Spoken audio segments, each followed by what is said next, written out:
when you included her spiky black hair, but anybody or anything that made the mistake of judging her by her height would live to regret it. Trust me. "That's 3-zip. Orson, you are totally sucking balls," Wyatt called out, pushing up the glasses that habitually slid down his long nose and flicking back a lock of his red hair. He was perched up near the ceiling, lounging on an exposed beam, and watching our training session with amusement. I walked to where my clothes were lying in a pile and shifted back to human form. I quickly pulled on my sweats, not wanting to hear Lucy complain again about me standing around with my man bits hanging out. "I'm the size of a car when in bear form. How the heck am I supposed to stop you from sliding under me?" I whined. I didn't like losing, and that's all I'd been doing during our training sessions. "Seriously?" Lucy asked. "You have to learn how to protect yourself from every kind of attack, above, below, and sideways. It's the daggers. I know what they can do, and it messes with my head. But in a real-world situation, I won't have to worry about magic knives," I insisted. "Really? And how do you know there aren't more magically modified weapons out there?" Lucy waved her hand toward the walls of the old theater and the world beyond.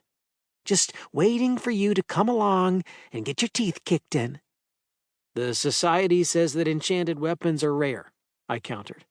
"Oh, the Society says," Lucy mocked me. "Orson, the Society isn't all-knowing, even though they'd like to think they are. My daggers aren't supposed to exist. There was nobody more surprised than the members of the Society when I showed up with them." I put up my hands in surrender. I had heard all this before. Permanently enchanting any kind of weapon was next to impossible. When Lucy had first explained that fact, I had been confused. I had pointed out that the Kellys had a cabin in the woods with a magic jail cell in the basement. Before I had gone all Mr. Destructo on it, that is. So if enchantments weren't permanent, how did the cell function? Lucy had explained that the cell was grounded to runes etched in the floor, and that they provided a constant flow of power from the earth. Handheld weapons, by their very nature, couldn't be grounded in the same way.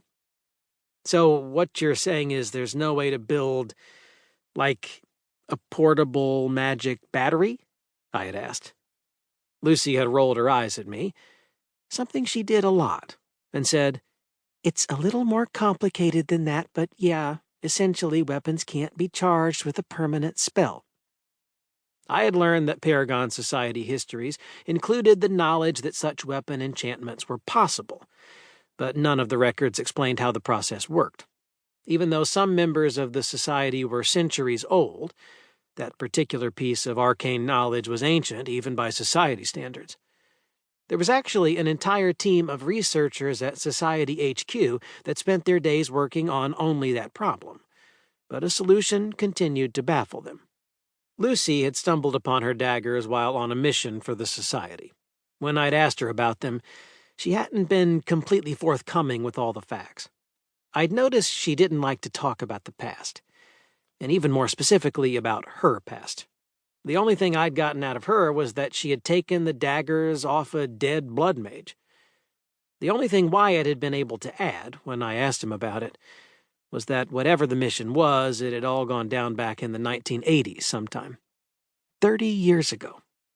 Lucy looked like she was only a few years older than I was, but I had to constantly remind myself that she was old enough to have been an active member of the Paragon Society back in the 80s. She was older than my Aunt Tina, and old enough to be my mom. I had only made the mistake of asking her age once. The training session we'd had after that conversation had hurt. A lot. I still wasn't sure how I felt about the whole immortality thing.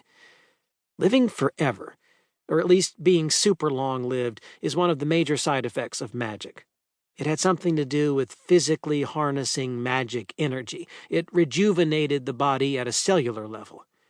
This meant that every single time I shifted, my body repaired any damage, including aging.